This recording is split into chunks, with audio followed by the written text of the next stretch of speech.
اور یہ ہی ثبوت ہے. میں نے میری تقریر میں کہا کہ 80% سے زیادہ غیر مسلم ہندوستان میں ہیں. یہ شہادت دے رہے ہیں کہ اسلام تلوار کے زور پہ نہیں پھیلا. آپ لوگ کو کیوں چھوڑا ان لوگ نے؟ آپ ان کے رشتہ دار تو نہیں تھے نا؟ آپ کو کیوں چھوڑا؟ 800 ملین 80 کروڑ غیر مسلم کو چھوڑا کیوں ان نے؟ کیوں چھوڑا؟ اگر دمی تھا حکومت کی 1000 سال سب لوگ کو مسلم بناتے تھے. اس سے یہ ظاہر ہوتا ہے کہ اسلام تلوار کے بلبوتے پہ نہیں پھیلا. کئی لوگ کئی غیر مسلم اسلام سے متاثر ہو کے انہوں نے اسلام قبول کیا. تو یہ کہنا بالکل غلط ہے. آپ کا دوسرا سوال کہ ہمیں کیا کرنا چاہیے. یہ علیحدہ لا نہیں ہونا چاہیے. سب ایک ہی کامن سول کوڈ ہونا چاہیے اور سب مذہب کی اچھے چیزیں لے کے کامن سول کوڈ کرنا چاہیے. میں آپ کے بالکل ساتھ ہوں. باقی مسلمان شاید آپ کے خلاف ہوں گے. میں آپ کے ساتھ ہوں. کیوں میں ساتھ ہوں آپ کے؟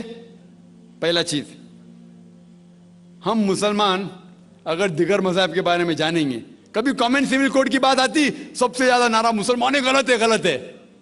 یہ ممکن ہی نہیں ہے، کیونکہ ہندوستان میں ہندو مذہب کے کتنے فرقے ہیں. یہ ممکن ہی نہیں ہے.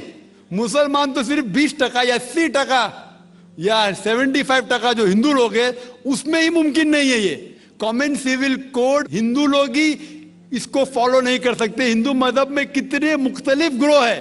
ایک کہتا ہے کہ بیٹی کو جانا چاہیے، ایک کہتا ہے بیٹے کو جانا جائیداد، ایک کہتا ہے کہ جتنی کھیتی ہے وہ نہیں جا سکتی بیٹی کو، دوسرا گروہ کہتا ہے. کتنے مختلف گروہ ہیں، ہزاروں. یہ ممکن ہی نہیں ہے پاس ہونا، ممکن ہی نہیں. میں کہتا ہوں یہ افسوس کی بات ہے کہ ہم مسلمان جانتے ہی نہیں. ہم کو آواز کرنے کی ضرورت ہی نہیں ہے. یہ خالی ہمیں چھیڑ رہے ہیں. کیا کر رہے؟ چھیڑ رہے ہیں اور ہم اکسا جاتے. Point number 1. پوائنٹ نمبر 2، مان لو آپ لوگ قبول کرتے ہیں کہ کامن سول کوڈ ہونا چاہیے. آپ نے کیا کہا کہ سارے دھرموں کے اچھی بات کو لینا چاہیے.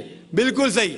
میرا پہلا سوال، آپ اسلام میں ایک چیز بتاؤ جو انسانیت کے خلاف ہے تو ہم نکال دیں گے اس کو.